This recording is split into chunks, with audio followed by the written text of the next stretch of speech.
Hello and welcome to Two Sides of the Pond. My name is Matthew and here is Dwayne. Hello, Dwayne. Hello, Matthew. The American on the other side of the pond. And we are doing another reaction video, and today, probably a bit of a well, I was going to say a sadder one, but as we already know, nobody died from this accident. Everyone survived, which is great news. So, maybe it's not all that sad because it is just a dramatic thing, but everyone walked away. And any landing where you can walk away is a good landing. As the saying goes within the industry. So if you haven't guessed yet, we are having a look at the recent Delta Airlines crash in Toronto, which I just lost everything on my screen.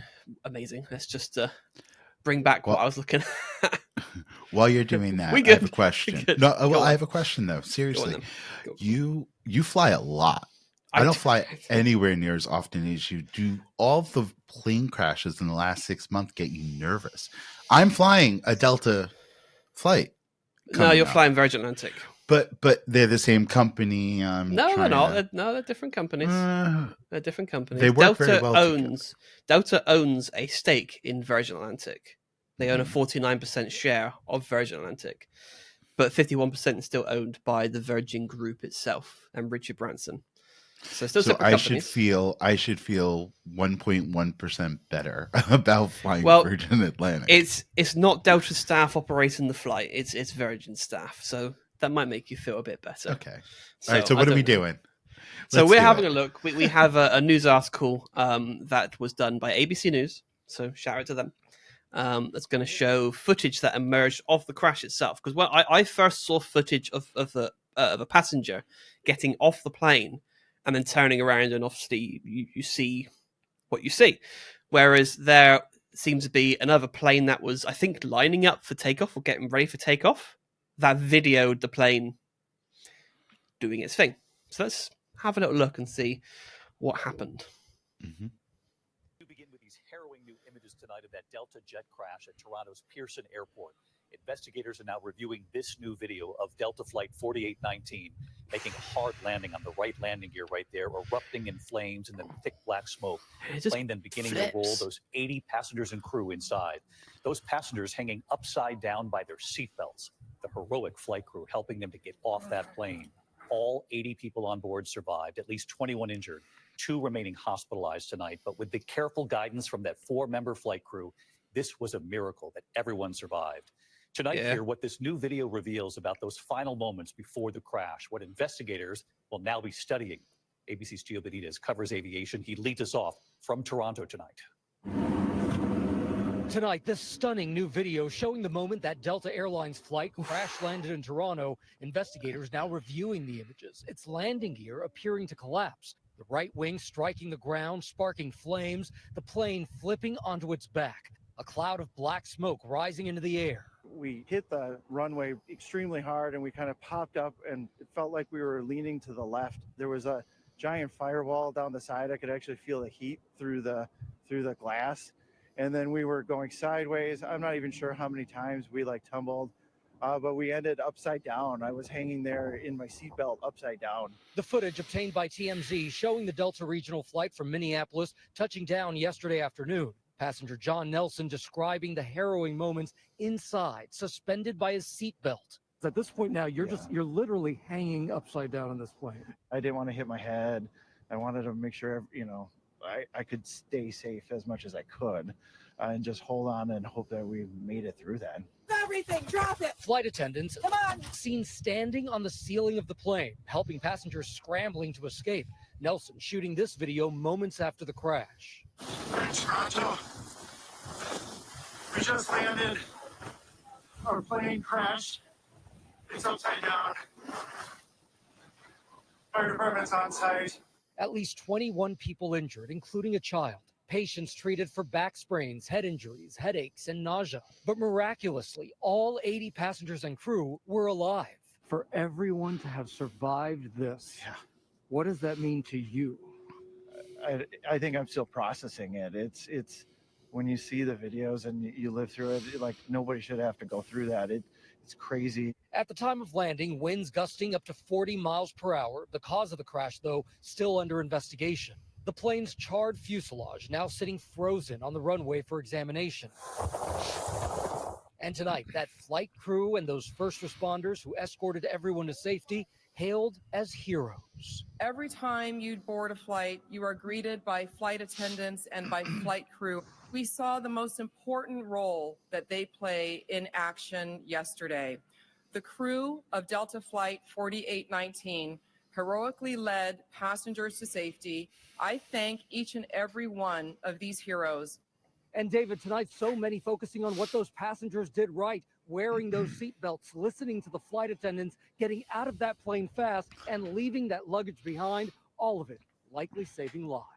David? All right, Gio Benitez leading us off here tonight. Gio, thank you. I mean, they're lucky it was a small plane. Because if you think, most of the time when you do an emergency exit from a plane, you have the inflatable slides that come up to help you get off the plane, right? But with this one being upside down, the inflatable slides wouldn't have been able to help in that situation. So they're lucky that the plane was small, that it's not a big gap from the door to the ground. If that was a larger plane, that would have been tricky to get people off. You would have had people probably injure themselves upon landing on the ground as they jump from the door, sort of hurting their legs or spraining an ankle. Well, I am sure they are prepared to, I'm sure it's something in their training that they are prepared to handle if this did happen, which it did. So, I mean, it'd be interesting. This is something else. Kudos to the 4 flight attendants. Like, hats off to them. So, yeah, they did incredibly well to get people off. Yeah. I don't think any amount of training can prepare you for something like that.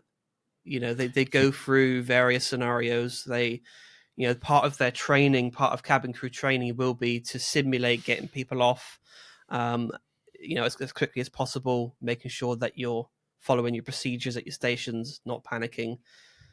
But it's very different to... Yeah, actually doing it, first off, and putting that in practice, as well as if in training there ever even was a page on, and if you are upside down, you can never practice that. There's no practical test for if they are upside down in a seatbelt, how to take that seatbelt off, because there's so much tension at that point. How are you going to do that and not give head injury to the person falling when you... And to think as well, it's only a lap seatbelt on most seats, right? Unless you're on a lay flat bed where you have then the shoulder strap, but most of them is just over the lap, so you're literally hanging by your hip in a seat, and you let that go, and gravity will do its thing. And so it's not often that a plane will end up on its back when you can also walk away from it. If you think most landings that are an emergency landing and require you to evacuate, you'll still be on your wheels normally. You might break a wheel, so you might be sort of like nose into the ground a little bit or lean to one side. But generally speaking, the wings aren't going to snap off and let you do a barrel roll. That's quite spectacular that it did that. Now, it's been a couple of days. Have we found out it from what it looks like and the little that I've actually heard? Because when we do these reaction videos, we do them. I've not seen this video.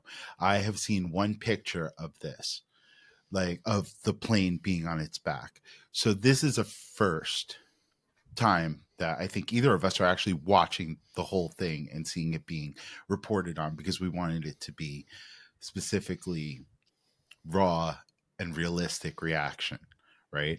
So like this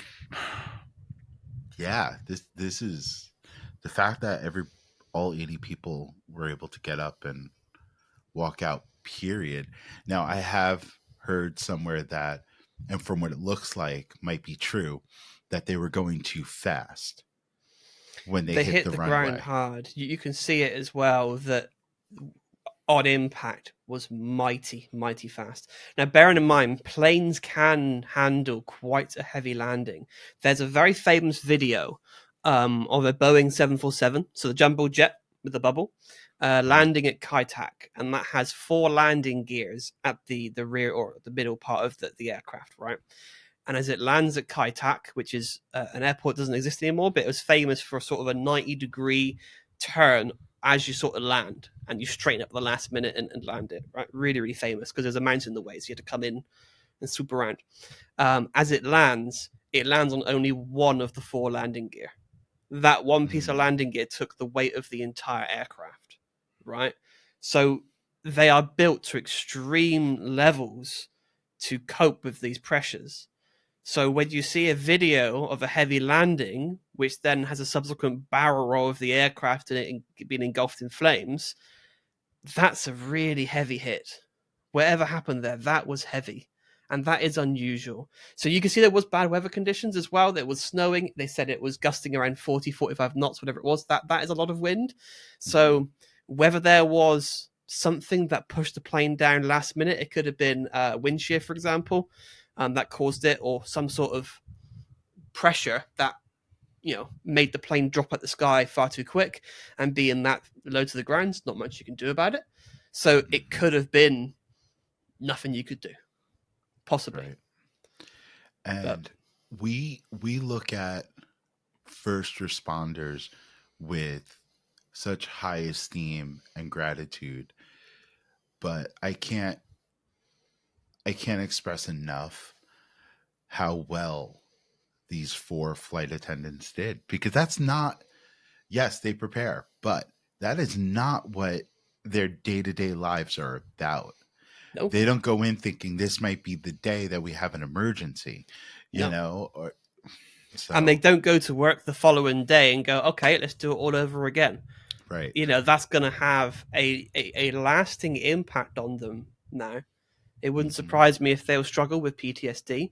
It wouldn't surprise me if some of them struggle to go back to their jobs as cabin crew, because how do you get that thought out of your mind after you go through something like that? It's the same with pilots. Quite a lot of pilots that are involved in nasty accidents that walk away from it.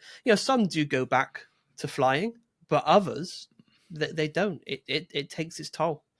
It really takes me back to the movie that I've never watched the movie, but I know Tom Hanks plays an airline pilot who had a nasty Sully, yes.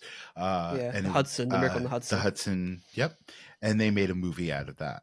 I wonder, they're calling it on the news a miracle. They don't do that every day. Not everything is a miracle.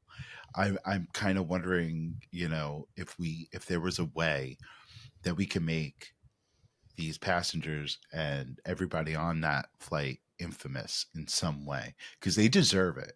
Like, they totally deserve it. Well, they've been offered, I think, was it $30,000 each, I think, as well as compensation from Delta for this. I don't know if that's a good amount of money for such a thing or not. I think it's hard for me to say, because I've never been in that situation, so I don't know how I would feel about being offered $30,000 after being in a plane crash. But you know what I mean? It's a lot of money, but does that sort of make up for it? Does it make it okay? No, and I'm going to be the uncaring one here about this. I'm kind of wondering if the people who did accept that money, I'm sure a part of that contract is they would not tell their story. They would not sue them. That they would not sue them. Like, it would be to case closed situation. Yep. Yeah.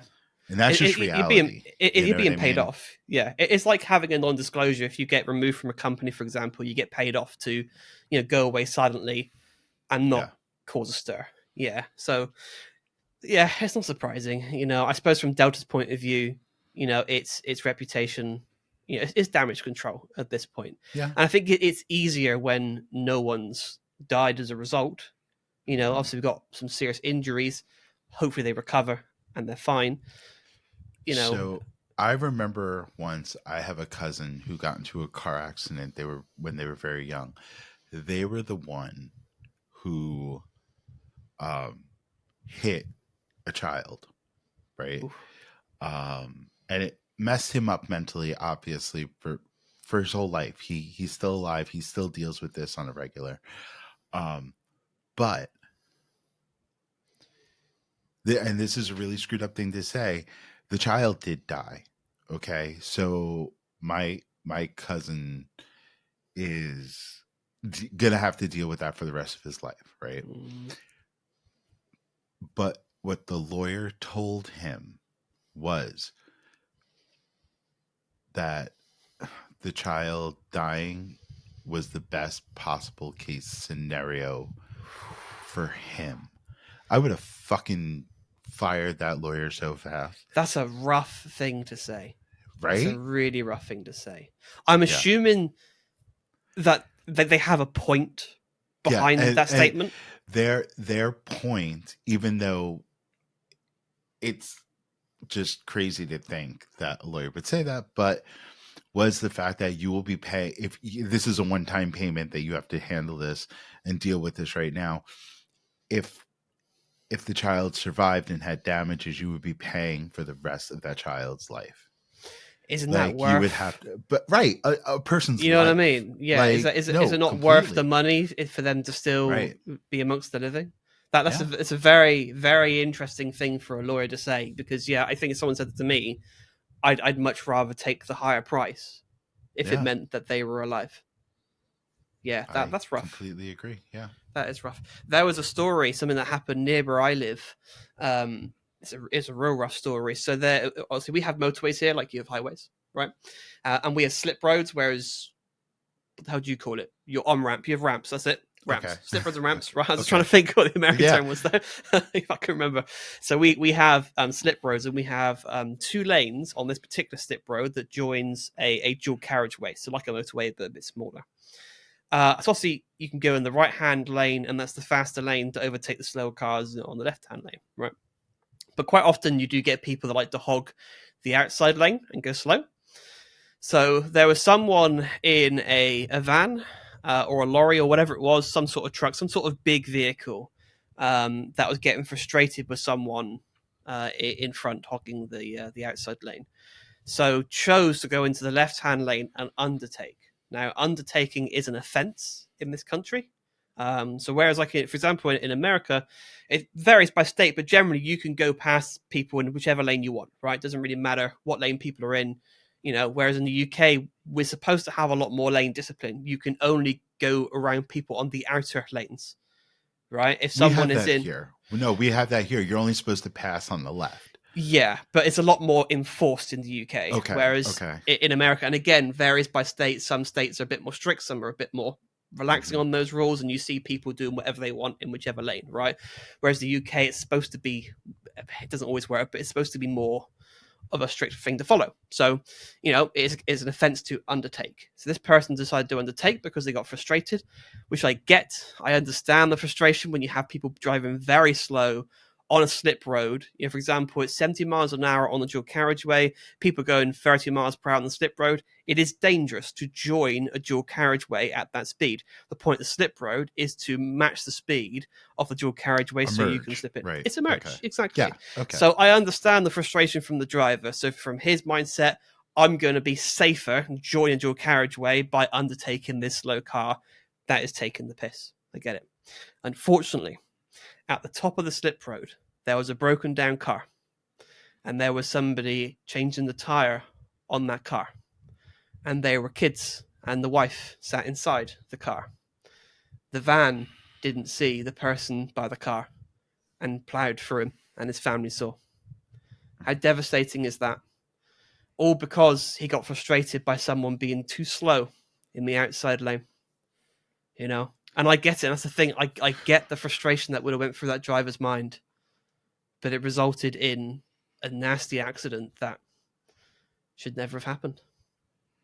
Yeah. But yeah, it's rough things happen. Real rough things happen, and it sucks. It really sucks. It's not the sort of thing you could ever get over, I think, for that driver, because he just didn't do it on purpose. He doesn't spend the rest of his time in jail for that. It was an accident, and accidents happen, but still got to live with it. Yeah. Very, very difficult.